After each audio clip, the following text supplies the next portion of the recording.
ದರ್ಶನ್ ಮುಂದೆನೇ ಪ್ರಸ್ತಾಪ ಮಾಡ್ತಾರೆ. ಸರ್ ಅವ್ರಿಗೇನು ಬರೋಲ್ಲ ಹಂಗೆ ಹಿಂಗೆ ಅಂತೇಳಿ ಪಾಪ ಹೇಳ್ತಾರೆ ಅವರು. ದರ್ಶನ್ ಅವರೇ ನೀವು ತಪ್ಪು ಇದು ಮಾಡ್ಕೊಬೇಡಿ.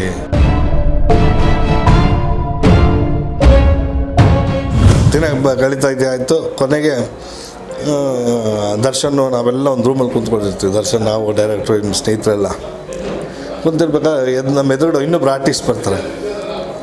ಅವರು ಒಳ್ಳೆ ನಟರು, ಆಮೇಲೆ ತುಂಬ ಪಿಕ್ಚರ್ಸ್ ಮಾಡಿರ್ತಾರೆ.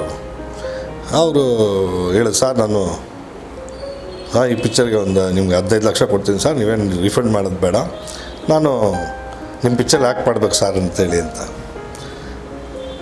ಪಾಪ ಅವ್ರ ಹೆಸರು ಪ್ರಸ್ತಾಪ ಮಾಡಿ, ಸರ್ ಅವ್ರಿಗೇನು ಬರೋಲ್ಲ ಹಂಗೆ ಹಿಂಗೆ ಅಂತೇಳಿ ಪಾಪ ಹೇಳ್ತಾರೆ ಅವರು. ಅವ್ರ ಎದುರುಗಡೆ ಅವ್ರು ಹೇಳೋ ವ್ಯಕ್ತಿ ಅವರೇ ಅಂತೇಳಿ ಅವ್ರಿಗೆ ಗೊತ್ತಿಲ್ಲ. ಈ ದರ್ಶನ್ ಮುಂದೆನೇ ಪ್ರಸ್ತಾಪ ಮಾಡ್ತಾರೆ.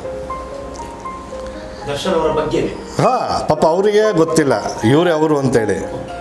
ಹಂಗಾದಾಗ ಸರಿ ಪಾಪ ಅವ್ರಿಗೂ ವರ್ಷ ಆಗುತ್ತೆ, ಅವ್ರಿಗೂ ಒಂಥರ ಪಾಪ ಆಗುತ್ತೆ. ಯಾರಿಗೇ ಆಗಲಿ ಬೆಳೀತಾ ಇರ್ತಕ್ಕಂಥ ಆರ್ಟಿಸ್ಟ್ಗೆ ಏನೇ ಆಗಲಿ ನನಗೆ ಹಂಗೆ ಹೇಳ್ದೆ, ನಾನು ಕೈ ಬಿಡ್ತಾರಾ ಇವರು ದುಡ್ಡಿಗೆ ಹಿಂದೆ ಇರ್ತಾರೆ. ಬಟ್ ಅವತ್ತು ನಾವು ದುಡ್ಡಿಂದ ಇರಲಿಲ್ಲ. ಈ ಪ್ರಾಜೆಕ್ಟ್ ಅಷ್ಟು ಪ್ರೀತಿಯಿಂದ ಕಾಪಾಡ್ಕೊಂಬಂದು ಈ ಸಬ್ಜೆಕ್ಟ್ನ ಭಾಳ ಪ್ರೀತಿಯಿಂದ ಕಾಪಾಡ್ಕೊಂಬಂದು ನಾವು ದುಡ್ಡಿಂದ ವೆರಿ ನೆಕ್ಸ್ಟ್ ಡೇ ಇದೇ ದರ್ಶನ ನಮ್ಮ ಮನೆಗೆ ಬಂದು ಬೆಳಿಗ್ಗೆ. ನಾನು ಇನ್ನೂ ಎದ್ದೇ ಇರಲಿಲ್ಲ.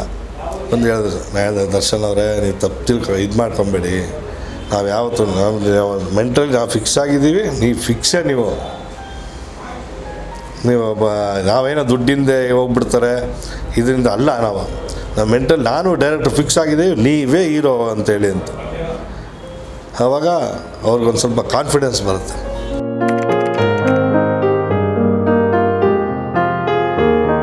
ಈ ಮಾಹಿತಿ ನಿಮಗೆ ಇಷ್ಟವಾಗಿದ್ದರೆ ಲೈಕ್ ಮಾಡಿ, ಶೇರ್ ಮಾಡಿ, ಹಾಗೆ ನಮ್ಮ ಕೋಸ್ಟಲ್ ಕನ್ನಡ ಯೂಟ್ಯೂಬ್ ಚಾನಲ್ಗೆ ಸಬ್ಸ್ಕ್ರೈಬ್ ಮಾಡಿ.